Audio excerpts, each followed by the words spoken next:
आज के टॉप 10 खबरों पर एक नजर डालते हैं। पश्चिम एशिया के ऊर्जा संकट के बीच प्रधानमंत्री मोदी ने राष्ट्र को संबोधित करते हुए एक बार फिर वोकल फॉर लोकल का नारा बुलंद किया है। भारतीय व्यवसायियों को विदेशी निर्भरता कम करने और नागरिकों को गैर जरूरी विदेश यात्राओं से बचने की सलाह दी है ताकि विदेशी मुद्रा भंडार सुरक्षित रहे। सऊदी आरामको के प्रमुख ने गंभीर पूर्वानुमान जारी किया है कि ईरान युद्ध के कारण उपजी ऊर्जा अस्थिरता अगले साल तक जारी रह सकती है। उत्पादन और शिपिंग मार्गों पर खतरे के कारण कच्चा तेल 2027 तक महंगा रह सकता है। अंतर्राष्ट्रीय अस्थिरता के बीच भारतीय रुपया 82 पैसे गिरकर 95.31 प्रति डॉलर के अब तक के सबसे निचले स्तर पर पहुंच गया है। इस गिरावट से आयात महंगा होने और घरेलू बाजार में महंगाई बढ़ने की गंभीर आशंका जताई जा रही है। एनटीए ने नीट पेपर लीक कांड के बाद बड़ा फैसला लिया है। अब नीट यूजी 2026 की परीक्षा दोबारा होगी। इतना ही नहीं, मामले की तफ्तीश के लिए केंद्रीय जांच एजेंसी सीबीआई की एंट्री भी हो गई है। यह परीक्षा एनटीए ही आयोजित करवाता है। पहले भी यह परीक्षा लीक होने के बाद रद्द हो चुकी है, जिससे एनटीए की कार्यप्रणाली पर सवाल उठे हैं। एनटीए एक पेशेवर और तकनीक आधारित संस्था के रूप में काम करती है। एनटीए की स्थापना सोसाइटी रजिस्ट्रेशन एक्ट 1860 के तहत एक एजेंसी के तौर पर हुई। इसमें एक चेयरपर्सन के साथ ही कुछ सदस्य होते हैं। एनटीए को एक विश्व स्तरीय एजेंसी बनाने के उद्देश्य से लाया गया था ताकि पारदर्शिता और निष्पक्षता परीक्षाओं में सुनिश्चित हो सके। तमिलनाडु की राजनीति में एक बार फिर सनातन टिप्पणी को लेकर बड़ा विवाद खड़ा हो गया है।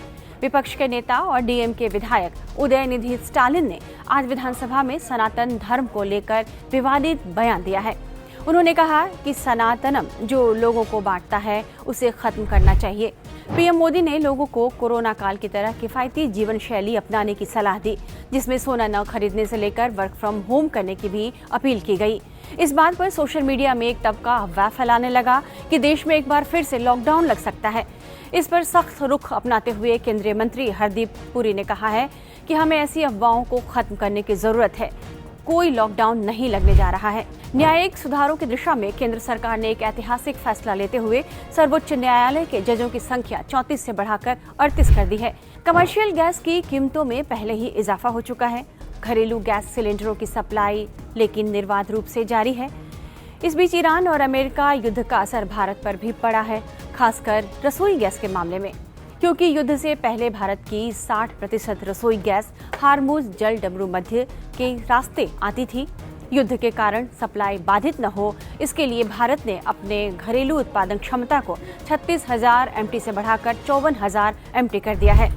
अमेरिकी राष्ट्रपति डोनाल्ड ट्रंप ने ईरान के साथ चल रहे कूटनीतिक प्रयासों को बड़ा झटका दिया है। उन्होंने मौजूदा शांति प्रस्ताव को पूरी तरह अस्वीकार्य और कचरे का टुकड़ा बताते हुए चेतावनी दी कि अमेरिका समझौते के बजाय पूर्ण विजय के लिए तैयार है।